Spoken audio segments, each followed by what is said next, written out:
Okay, third question. Solve. First subdivision x plus 5 is equal to 8. அப்போ நம்ம என்ன கண்டுபிடிக்கணும்னா எக்ஸோட வேல்யூ கண்டுபிடிக்கணும். ரெண்டு மெத்தடில் நம்ம பண்ணலாம். ஓகேவா? இப்போ எக்ஸோட வேல்யூ மட்டும் வேணும்னா இங்கே இடத்துல நமக்கு வேல்யூ இருக்கக்கூடாது, 5 இருக்கக்கூடாது. அப்போனா இங்கே என்னது ப்ளஸ் 5 இருக்கா, அதோட அடிட்டிவ் இன்வெர்ஸ் என்னது -5. பாருங்கள், எக்ஸோட வேல்யூ மட்டும் வேணும், இந்த வேல்யூ நம்ம 0 ஆக்கணும். அதனால என்ன பண்ண போகிறேன்னா எக்ஸை அப்படி ஃபஸ்ட்டு எக்ஸை ரைட் பண்ணிவிட்டு கொடுத்துருக்கிற அந்த +5 அப்படியே ரைட் பண்ணுங்கள். இந்த +5ஓட அடிட்டிவ் இன்வெர்ஸ் என்னது -5. ஓகேவா? நெக்ஸ்ட் என்ன பண்ணணும், அந்த 8 அப்படி எழுதிட்டு இங்கே -5 அடிட்டிவ் இன்வெர்ஸ் எழுதுகிறோமா, அதே மாதிரி இதே அடிட்டிவ் இன்வெர்ஸ் தான் இந்த சைடு நீங்கள் எழுதணும் -5ன்னு. ஓகேவா? இப்போ அதாவது ஒரு நம்பரோட அடிட்டிவ் இன்வெர்ஸ் வந்துச்சுன்னா ரெண்டுமே கேன்சல் ஆயிரும். +5 -5 கேன்சல் ஆயிரும். இங்கே பேலன்ஸ் என்ன இருக்குது, எக்ஸ் இருக்குது. ஈக்குவல் ரெண்டே மைனஸ் பண்ணால் 3. அப்போனா எக்ஸோட வேல்யூ நம்மளுக்கு என்ன வந்திருக்கு, 3 வந்திருக்கு. இது ஒரு மெத்தட். அதாவது இந்த இடத்துல நம்ம 0 வரணும்னா இங்கே -5 கொடுத்துருந்தீங்கன்னா +5 போட்டால் 0 ஆயிரும். ஓகேவா? இப்போ இங்கே +5 இருக்கிறனால என்ன பண்ணிவிட்டு -5 போட்டுட்டு அதே -5 தான் இந்த பக்கம் போடணும். இப்போ இங்கே +5 -5 கேன்சல் ஆகிடுச்சு, ரெண்டே மைனஸ் பண்ணால் 3. இது வந்து ஃபஸ்ட் மெத்தட். சரியா? இது வந்து ஃபஸ்ட்டு மெத்தட். இன்னொரு மெத்தட் என்னன்னா உங்களுக்கு எந்த மெத்தட் ஈஸியாக இருக்கோ நீங்கள் அந்த மெத்தடில் நீங்கள் செய்யலாம். சரியா? இப்போ செகண்ட் மெத்தட் நான் சொல்கிறேன் பாருங்கள். செகண்ட் மெத்தட் என்னென்னா இப்போ இங்கே எக்ஸோட வேல்யூ தானே வேணும். ஸோ அந்த எக்ஸை மட்டும் இங்கே அப்படியே வச்சுக்கோங்க. ஓகேவா? நெக்ஸ்ட் ஈக்குவல் இருக்கிற அந்த 8 சேஞ்ச் பண்ணக்கூடாது, 8 அப்படியே வச்சுக்கோங்க. இந்த +5 வந்து ஈக்குவல்ட்டுக்கு அந்த பக்கம் வந்தால் -5 சேஞ்ச் ஆயிடும். ஓகேவா? இப்போ மைனஸ் பண்ணி பாருங்கள். 8 - 5 3. அப்போ எக்ஸ் ஆன்சர் வந்து 3. இந்த மாதிரி இந்த மாதிரியும் செய்யலாம். ஓகேவா? ஃபஸ்ட்டு மெத்தட், செகண்ட், ரெண்டு மெத்தட்மே இருக்குது. ரெண்டு மெத்தட் எந்த மெத்தட் வேணால் நீங்கள் செஞ்சுக்கலாம். இப்போ இந்த இடத்துல நமக்கு எக்ஸோட வேலையை கண்டுபிடிக்க இந்த இடத்துல நம்பர் இருக்கக்கூடாதுங்கிறனால இதோட அடிட்டிவ் இன்வெர்ஸ் நான் போட்டிருக்கேன். அதே அடிட்டிவ் இன்வெர்ஸ் இந்த சைடும் போடணும். ஓகேவா? இப்போ ரெண்டு கேன்சல் ஆகிடும். அப்புறம் மைனஸ் பண்ண 3 வந்துடும். இந்த மாதிரி செய்யலாம். அடுத்த மெத்தட் வந்து எக்ஸ் அப்படியே வச்சுட்டு இங்கே +5 வந்து ஈக்குவல்ட்டுக்கு அந்த பக்கம் போனால் -5. ஒரு சமயம் இங்கே -5 வந்து ஈக்குவல்ட்டுக்கு அந்த போனால் +5 ஆயிடும். எக்ஸ் அப்படியே எழுதிட்டு 8 அப்படியே எழுதிக்கணும். ஈக்குவல் இருக்க இந்த நம்பர் மட்டும் எப்பயுமே சேஞ்ச் பண்ணக்கூடாது. நெக்ஸ்ட் இந்த +5 இந்த சைட் போச்சுன்னா -5. இப்போ மைனஸ் பண்ணால் 3. எந்த மெத்தடில் போனாலும் இங்கே ஆன்சர் கரெக்டாக தான் வரும். ஓகே, இப்போ செகண்ட் சம் பார்க்கலாமா? இப்போ செகண்ட் சம்னா ரெண்டு மெத்தடில் சொல்கிறேன் பாருங்கள். ஃபஸ்ட்டு நான் வந்து பி ரைட் பண்ணிக்கிறேன். எனக்கு இந்த இடத்துல 0 வரணும். ஸோ கொடுத்துருக்கிற -3 அப்படியே எழுதிட்டு இதோட அடிட்டிவ் இன்வெர்ஸ் வந்து +3. ஓகே, இப்போ அந்த 7 அப்படியே எழுதிக்கிறேன். இப்போ இங்கே அடிட்டிவ் இன்வெர்ஸ் என்ன போட்டோம், +3. அதே +3 இங்கே போடுங்க. இப்போ இது ரெண்டு கேன்சல் ஆயிருமா, என்ன வரும், P is equal to 10ன்னு கிடச்சிடும். ரெண்டே ஆட் பண்ணிட்டா.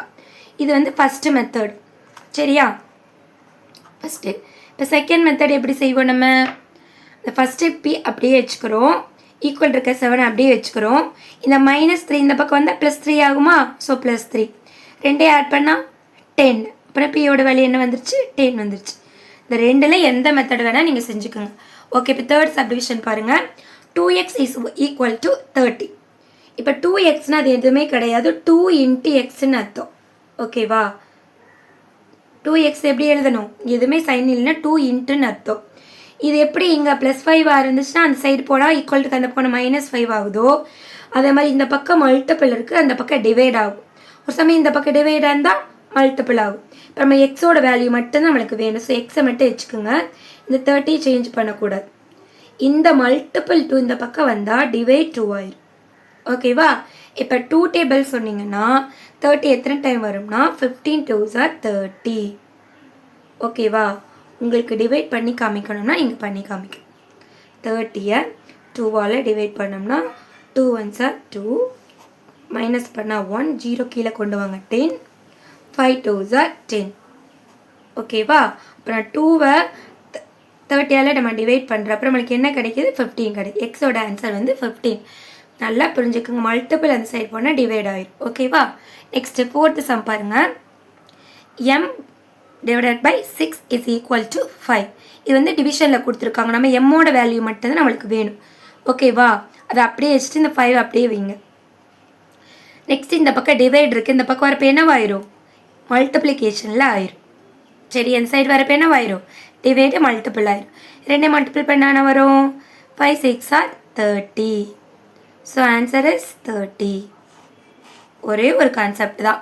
ஈக்குவல்ட்டுக்கு முன்னாடி மைனஸாக இருந்தால் ஈக்குவல்ட்டுக்கு அந்த சைடு ப்ளஸ் ஆயிரும், ப்ளஸ்ஸாக இருந்தால் மைனஸ் ஆயிரும், மல்டிபிள் இருந்தால் டிவைட் ஆகி டிவைட் இருந்தால் மல்டிபிள் ஆயிரும். ஓகே, இப்போ நெக்ஸ்ட் 5th சப்டிவிஷன் பாருங்கள்.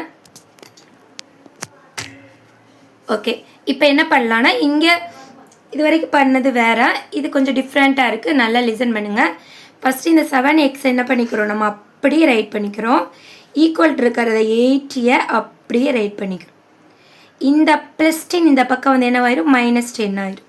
இப்போ 18ல் 10 மைனஸ் பண்ணால் 70. இப்போ இங்கே 7x நம்ம கண்டுபிடிச்சிட்டோம். நம்மளுக்கு அதாவது இங்கே +10 இந்த பக்கம் -10 ஆயிடுச்சு. ஓகேவா, அடுத்த நம்ம எக்ஸோட வேல்யூ தானே வேணும். 7xனா எப்படி ரைட் பண்ணுவோம், 7 × x. இப்போ எக்ஸோட வேல்யூ தான் நம்மளுக்கு வேணும். எக்ஸை மட்டும் இங்கே வச்சுக்கணும், 70 இங்கே வச்சுக்கணும். இந்த மல்டிபிள் 7 இந்த பக்கம் வந்தால் டிவைட் 7 ஆயிரும். இப்போ 7 டேபிள் சொன்னால் 70 எத்தனை டைம்ஸ் வரும், 10 7s are 70. இப்போ எக்ஸோட ஆன்சர் என்ன வருது, 10. அவ்வளோதான். ஓகேவா, நல்லா இதை மட்டும் நல்லா கவனமாக பண்ணணும். ஃபஸ்ட்டு இந்த ப்ளஸ் சைன் அந்த பக்கம் மைனஸ் ஆயிரு, மைனஸ் பண்ண 70. இப்போ இந்த மல்டிபிள்ஸ் இந்த பக்கம் வந்து டிவைட் ஆயிரும். ஓகே, இப்போ 3rd சம் ஃபுல்லாக நம்ம கம்ப்ளீட் பண்ணியாச்சு. கண்டிப்பாக என்னோடய வீடியோ உங்களுக்கு புரிஞ்சிருக்கும்னு நினைக்கிறேன். புரிஞ்சிருந்துச்சுன்னா லைக் பண்ணுங்கள், ஷேர் பண்ணுங்கள். Okay, thank you.